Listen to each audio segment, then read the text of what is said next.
Good evening, San Antonio basketball officials. Hopefully, you can hear me up here on the big screen. Apologies, I can't be there tonight. I actually have some games working for the chapter. I decided to jump on here on Zoom, host a video training, and then also throw it up on YouTube. So don't worry if you miss some information tonight. The link will be emailed out by Malachi or Marvin hopefully tomorrow, and then you can jump on our YouTube channel and look at this video and other clips that we've put on there. Trying to keep it short. They've given me a 15 to 20-minute window time frame to go over some stuff. So we'll talk a little bit. We'll put some clips up. And of course, if you guys have any questions, feel free to contact me, call me, text me, email me.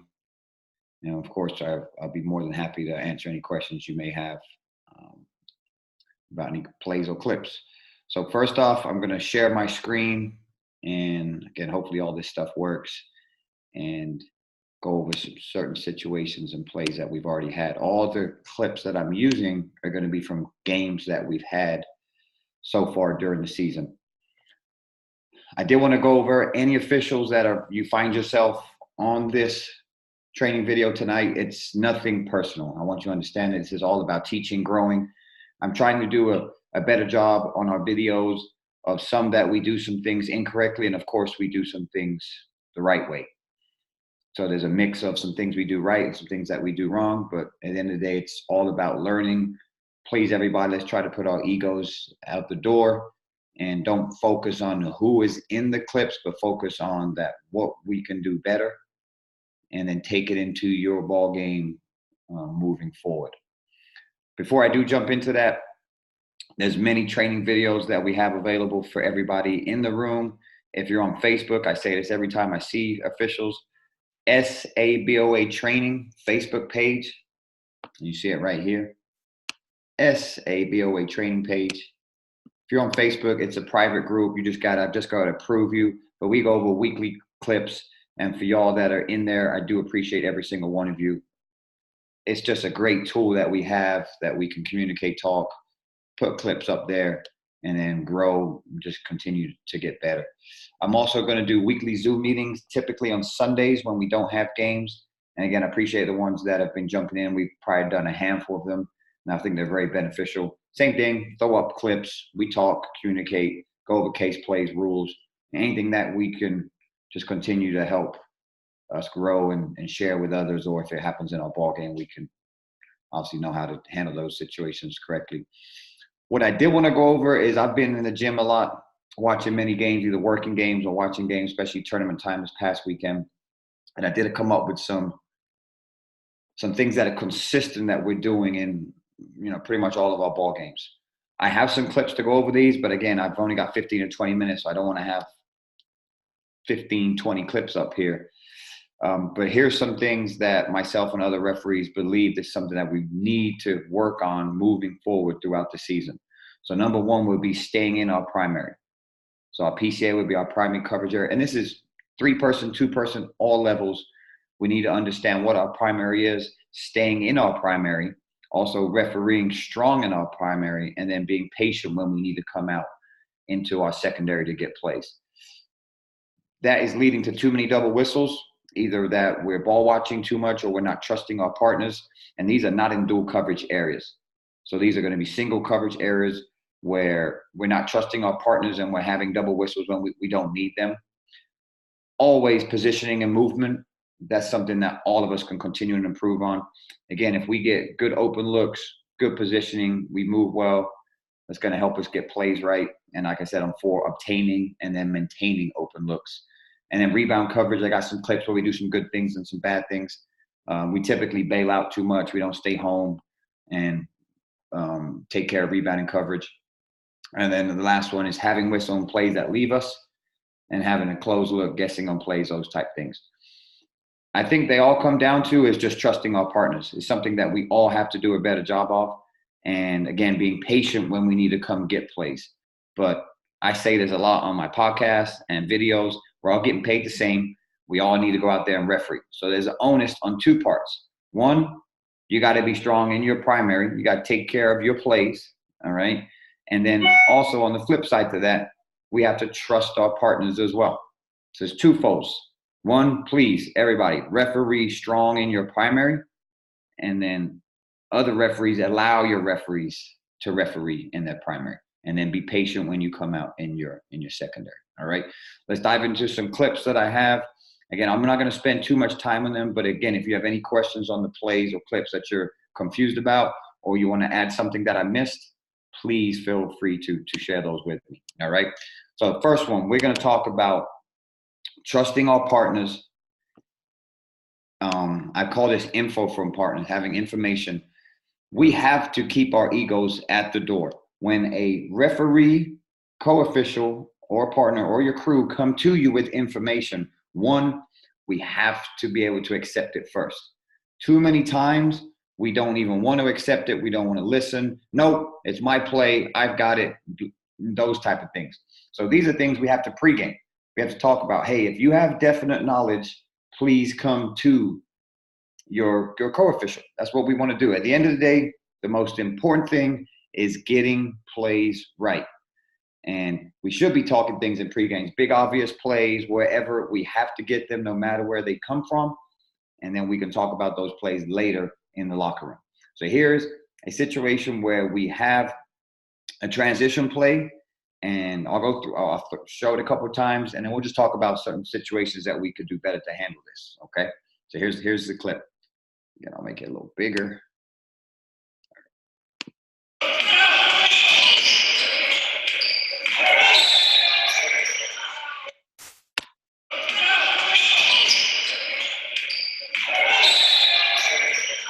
All right, one more time.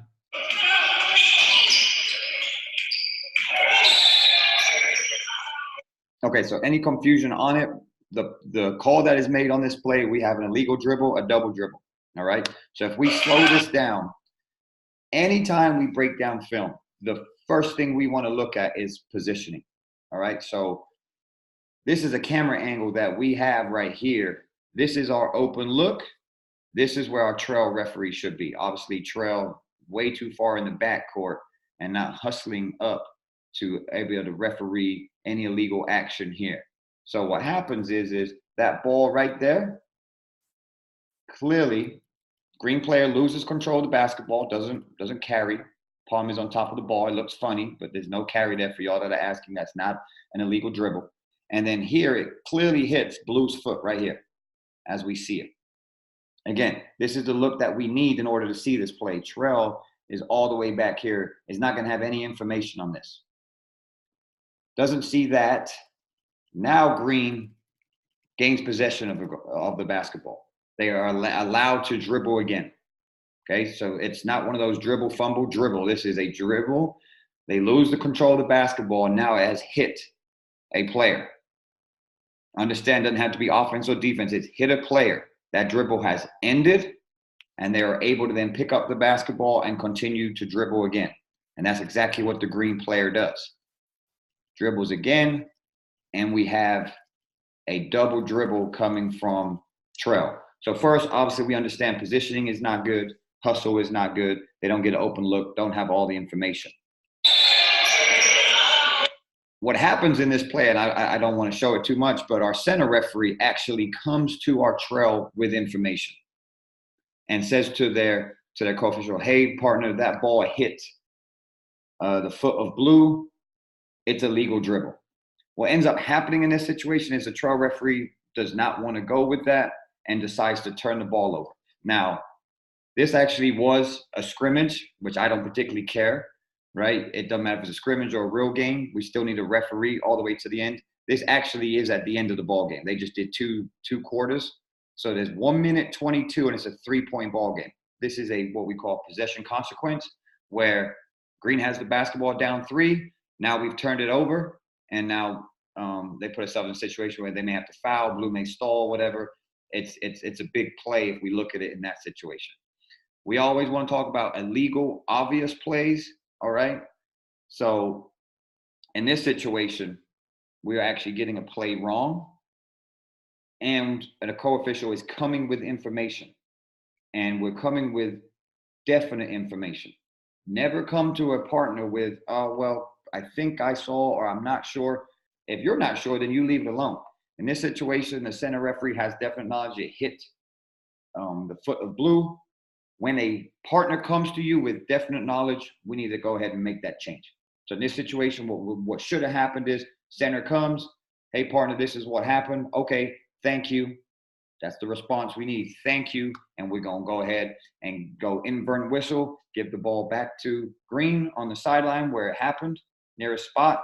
And then we can talk about that stuff later in the locker room. My point is, we've got to be better partners. We have to accept when information comes to us, and then we're going to press on. Same thing with out of bounds. If a partner comes to you and say, hey, it touched this, that's what we need to go with.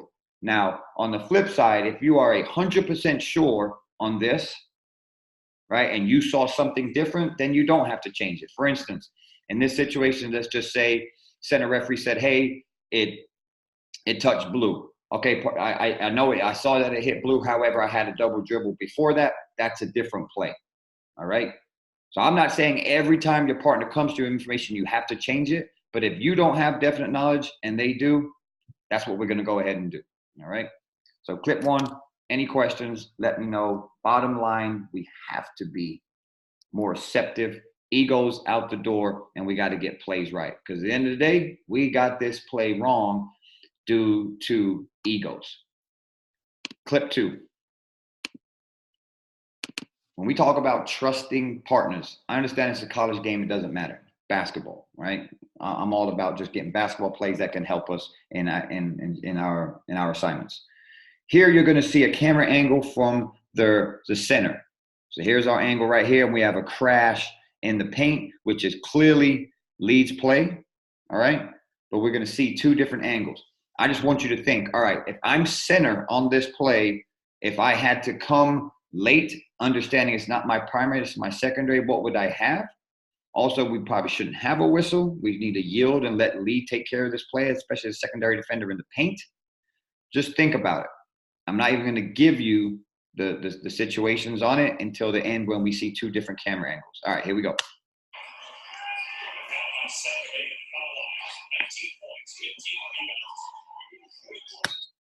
Okay, one more time. Again, your center referee, this is the view that we have. Boom. Okay. To me, we look at a run over. From this angle, it looks like a player control foul. Green runs over white. All right. Let's go to the different angle on the baseline.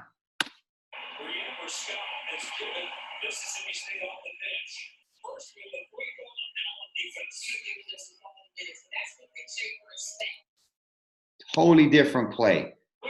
At the center, we don't see this white player slide to her right. We got a block. Two totally different camera angles.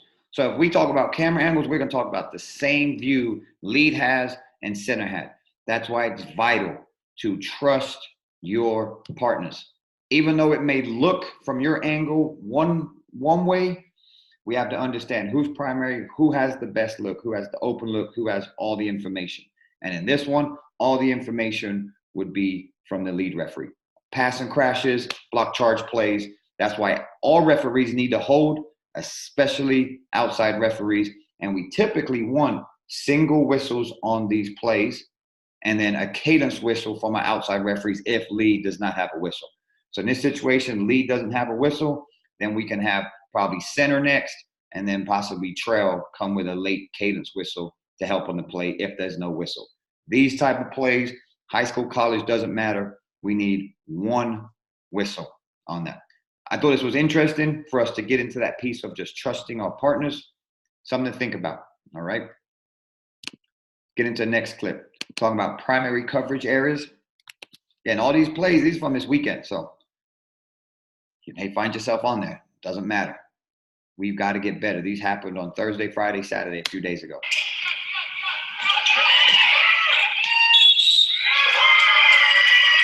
I want you guys to start thinking, whose primary is that? Where should the whistle come from? Is it dual coverage? Should we have double whistles, single whistles?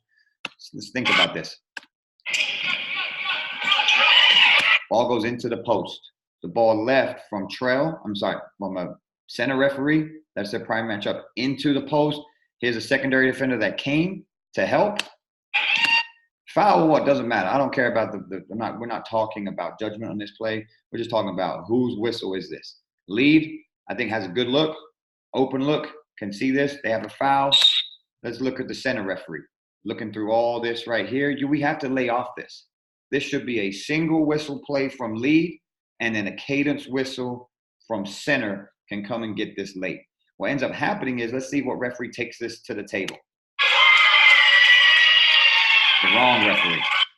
The wrong referee takes it to the table. Now, if we have a double whistle in this situation, which I believe we shouldn't, but we do, lead needs to own this play. Blow your whistle, I got it. Communicate, I got it. Foul, scored at the spot, communicate with your partner, that's mine, I got it. Get to the table, we press on. I'm just a big believer on the right referee taking their plays to the table, unless you've had multiple fouls in a row, different story. In this situation, I've watched the game leading up to it. The referee on the baseline hasn't had that many whistles. The center referee is a lot more active, has had more. So two things. In your primary, you need to own your primary, and you need to then take your plays to the table, and then that center referee that's had multiple in a row needs to lay off it. And if they do end up having a whistle on a double, partner, take it. Partner, take it. All right? Things for y'all to think about going into your next ball game. Own your primary. Take your plays to the table. Next one, we got primary coverage number 2. I'll do it twice, and then we'll talk about it.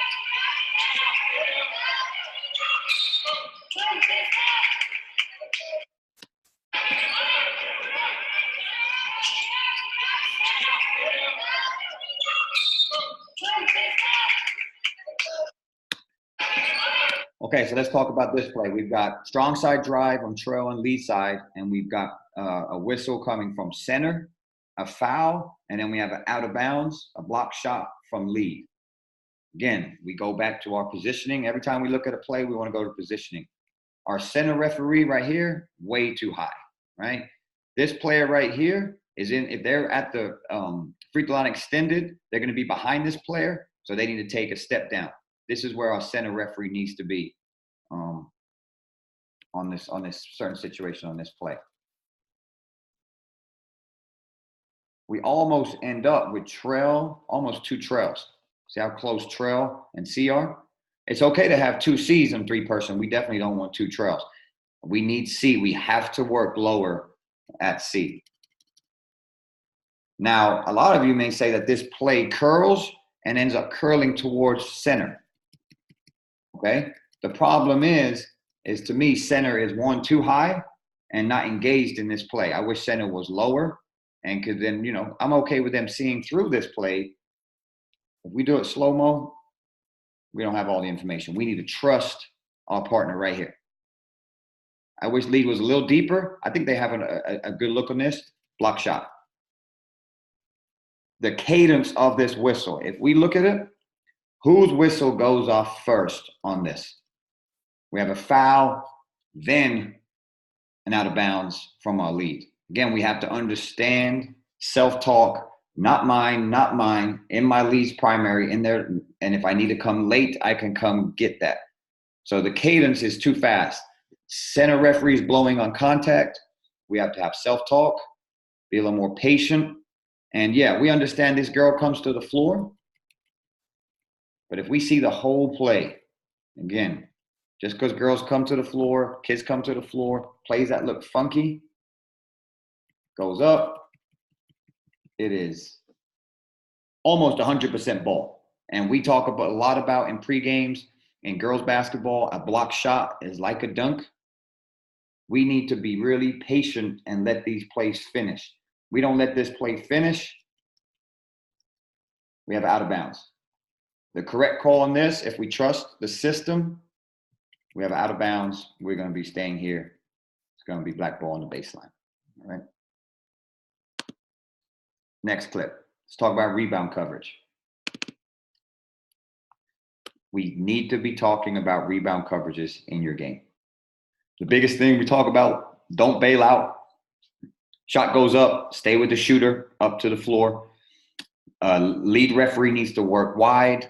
Depending on where the shot came from, outside T or C, needs to take a step down and stay with the rebound action until that team has secured the basketball and started to transition down the other end of the floor. Typically what we do, girl grabs a rebound, boy grabs a rebound, and then we take off. Well, that's when we miss the first illegal action. We miss the little hits on the arm, and then we end up with jump balls or we end up with turnovers. We have to take care of our rebounders. Also, what can happen is you don't get those little nicks on the arms, then you've got forearms and you got elbows to the face, you've got swings. You just don't want those in your ball game, right? So just things to think about in this situation.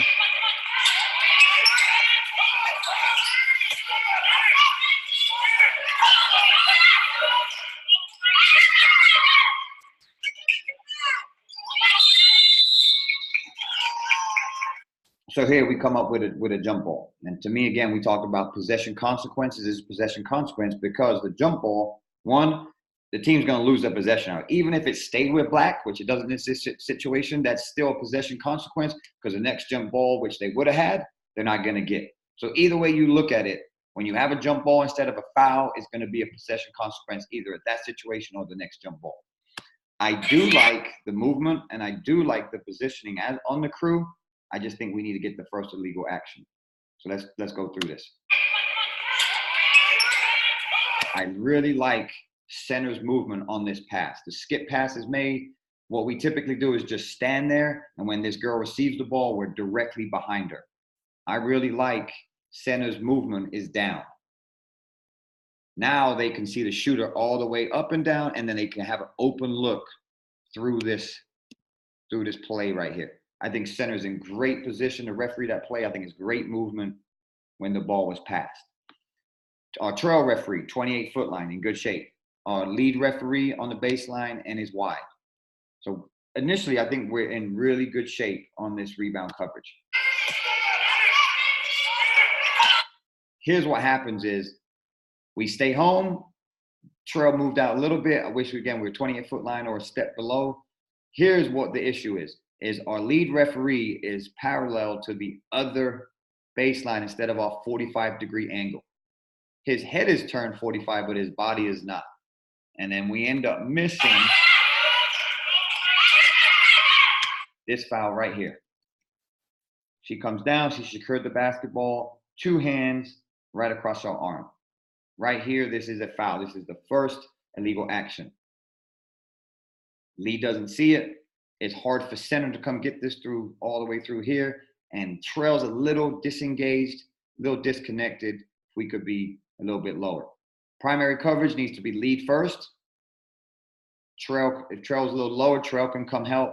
This is tough for center to get, but if center does have a good look, they can come get it. We need to get this rebound foul. Bottom line, we need to get it. End up with a jump ball. Again, like we said, possession consequence. Let's go into the next one. Now we got some good rebound coverage. Same crew, same game. Shot goes up. I like what Lee does. We need to start doing this. We need to start backing out, drives to the basket, shot goes up. We can't stay here at close down. We need to continue to move back. Does a good job. Trail, 28-foot line, one step down, good job. C, not bad. C's right here, maybe one step down, but initially we're in good rebound coverage positioning. Foul. First illegal action, we got a foul. Great job. These are plays we have to get. Center stays, and even Trail is looking back to help. Now let's take a look. Lee does a great job, steps in, everything's good. What I do want to talk about is Trail. So let's everybody look at Trail right here.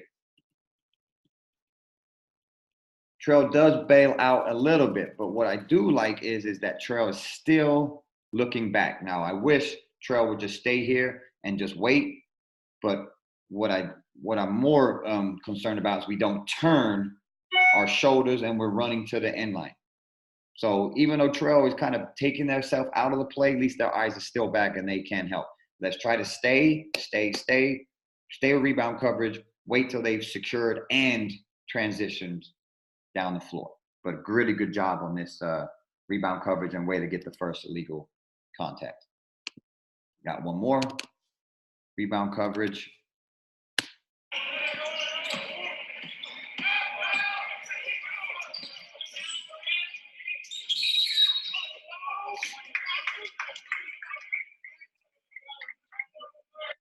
Show it again.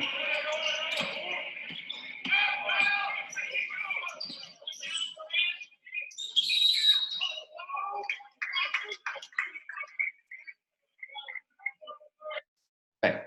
So we got a rebound foul from lead right in the paint. Let's talk coverage on it. So these we have to pregame. This is this close to that 60-40, but it's over. So this is going to be C's primary on the shooter right here. C does a good job. Maybe could take a step down, but can one see the feet and can pick up the defender on the closeout.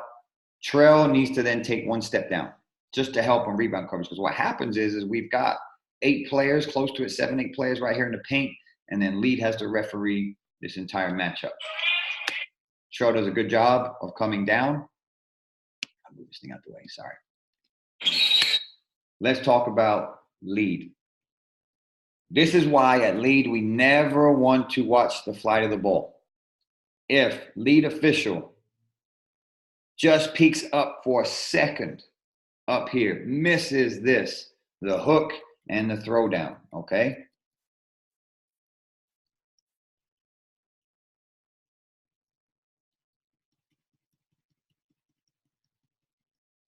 And then comes in strong, rebound foul, we're good. Now, we go into the first illegal action. We could say that black hooked, right? If we go back here, you'll see it kind of right there. And you could come with that. But the big play, everybody sees the big play is, I mean, it's 2 big boys going for a rebound. Yes, we could say this is a hook. I like that he's patient. His eyes are still on his competitive matchup. And then the big play is the throwdown right here. Push, 2 hands in the back, clears him out, gives him no opportunity to rebound. Lee comes in strong, staying here. Good mechanics, good voice. Great job on rebound coverage as far as that. All right. We're going to get into double whistles, our last one, and then we're going to get into our closing.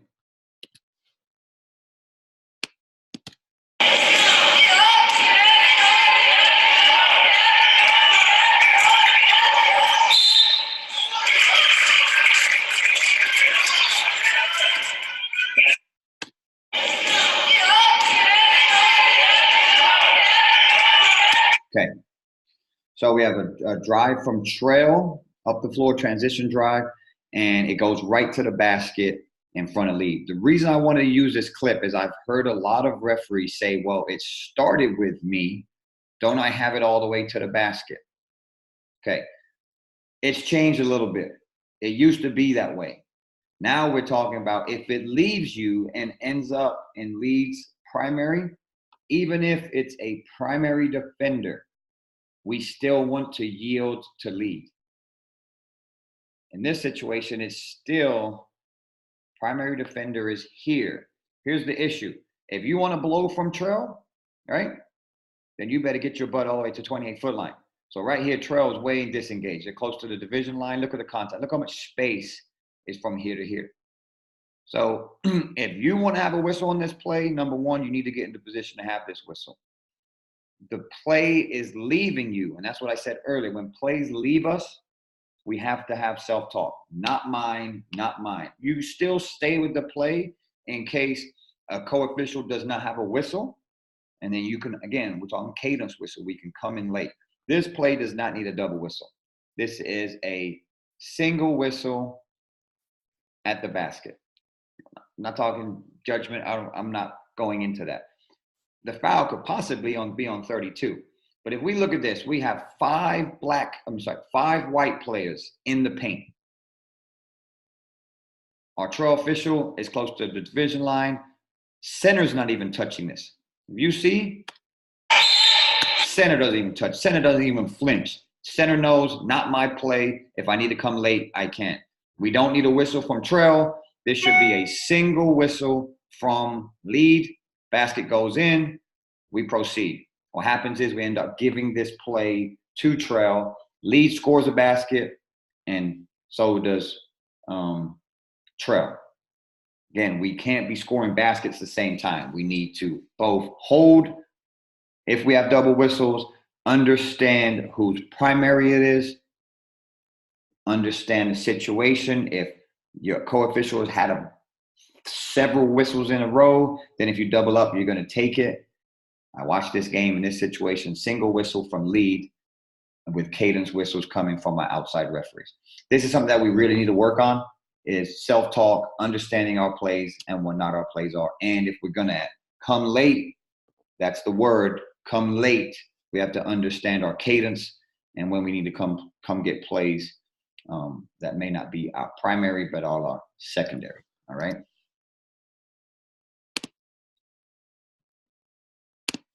All right, those are all the clips for today. Hopefully I stayed under 15, 20 minutes. I don't know. Again, please reach out to me. We've got all our training tools. We got Facebook, we got our Zoom, we've got my podcast, many things going on. If any new referees that have no idea who I am, please hit me up. Arbiter, Mark Veer, not many V's in the chapter. Just want to continue to help, grow, share, and good luck to everybody in the upcoming season. Again, any questions, let me know. Hope you all have a safe night. We'll talk to you guys soon. Take care.